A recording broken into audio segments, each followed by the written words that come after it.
Ya, jadi kalau kita menduga-duga kan 2009 itu Yusuf Mansur melakukan penggalangan investasi batu bara di kota wisata dengan diberi nama investasi batu bara Jabal Nur, begitu kan?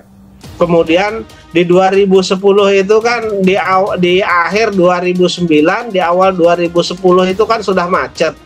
Lah, lalu kok tiba-tiba Yusuf Mansur di 2010 awal ikut saham Warung Steak. Nah, kita kan bertanya-tanya uang dari mana kan begitu. Sebelum lanjut, silahkan share video-video dari kami untuk saudara-saudara terdekat kalian agar pikirannya terbuka dan tidak ada lagi yang terperdaya dengan pola-pola seperti ini. Mari buka mata, terima kenyataan, dan menuju arah kebenaran.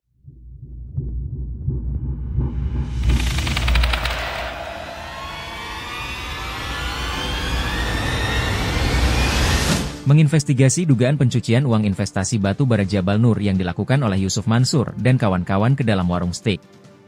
Seperti yang kita ketahui, menurut para korban investasi batu bara Jabal Nur, Yusuf Mansur melakukan presentasi investasi pada akhir tahun 2009, dalam jangka waktu tidak lama. Di awal tahun 2010 Yusuf Mansur bergabung dengan warung steak dan dalam pengakuannya Yusuf Mansur langsung membuka 20 cabang. Apakah ini suatu kebetulan? Adik-adik, Ustadz punya restoran pertama 2010.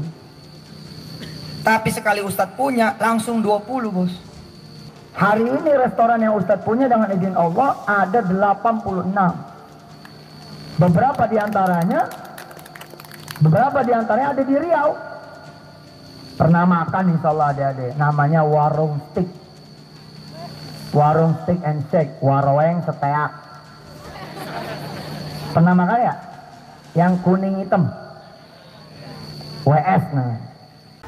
Maka 2010 ketika saya masuk pertama kali ke Warung Steak and Shake, langsung ya, izin Allah ya, mudah-mudahan ini bukan ria, bukan sum'ah, di waktu maghrib di depan layar kaca, itu saya sama istri ngenolin untungnya buat Allah gitu, 100%. Ya, jadi kalau kita menduga-duga kan 2009 itu Yusuf Mansur melakukan penggalangan investasi batu bara di kota wisata dengan diberi nama investasi batu bara Jabal Nur, begitu kan? Kemudian di 2010 itu kan di akhir 2009, di awal 2010 itu kan sudah macet. Lah, lalu kok tiba-tiba Yusuf Mansur di 2010 awal itu punya bisnis batu bara. Tentu kita punya bisnis ikut saham Warung Steak. Nah, kita kan bertanya-tanya uang dari mana kan begitu. Baik, apakah uang Yusuf Mansur dikasih uang malaikat kan? Nggak mungkin mas gitu mas. Iya betul. Saya mah nggak bergeser, terus aja saya mah. ente mengatasnamakan umat, tungguin tadi pengadilan siapa yang menang. Lagian di pengadilan mah bukan menang kalah. Kalau gua kalah gua disuruh bayar gitu doang kan. Lah kalau disuruh bayar kan dari dulu gua bilang, ngapain lu ke pengadilan? Ke rumah gua aja kalau disuruh bayar mah. Tapi kemudian kan dalam putusan Pengadilan Negeri Bogor ini 4 miliar 75 juta. Hai Yusuf Mansur, silahkan bayar. Silahkan itu dibayar karena kamu sudah berjanji di hadapan publik kan begitu. Melalui media massa maupun televisi begitu mas. Jadi harapan saya Yusuf Mansur juga konsisten dengan omongannya itu.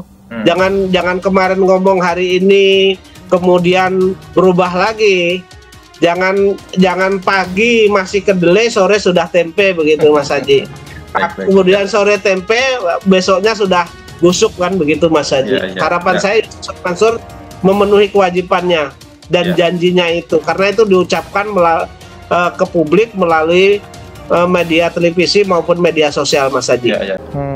Makanya kan saya pengen Warung Steak and Shake yang punya kami itu juga IPO.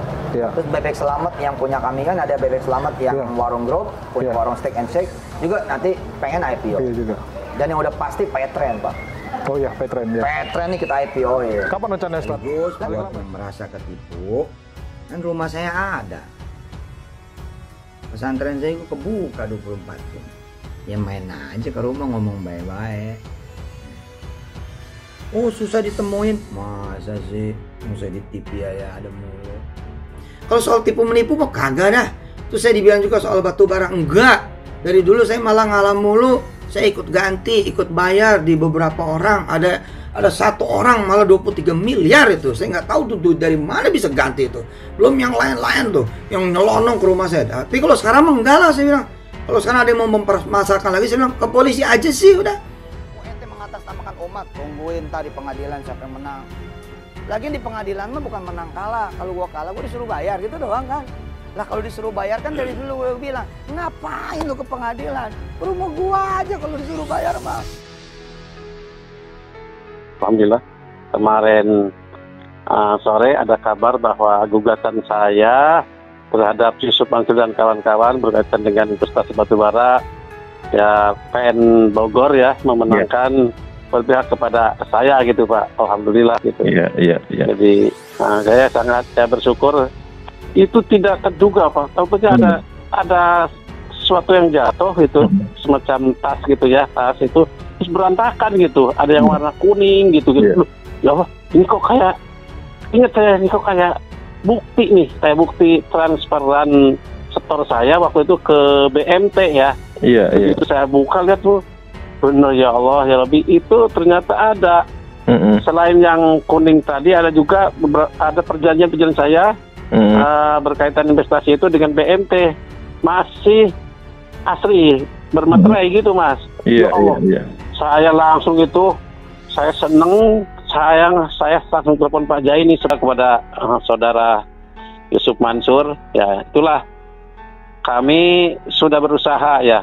Memang mungkin harus diselesaikan di meja hijau, tapi kami juga akan menawarkan di situ ada mediasi, tapi kelihatannya tidak dipergunakan dengan baik, sehingga ya meneruskan perkara ini sampai akhir dan dengan keputusan final ya seperti yang sekarang ini hasilnya dimenangkan atau Allah mungkin memang kepada saya sebagai ya terdolimi lah, korban daripada investasi itu gitu. Jadi ya introspeksi diri aja bahwa yang benar adalah benar, yang salah salah. Mungkin ke depan jangan sampai lagi berbuat yang tidak baik lah terhadap umat dan jamaah gitu Pak.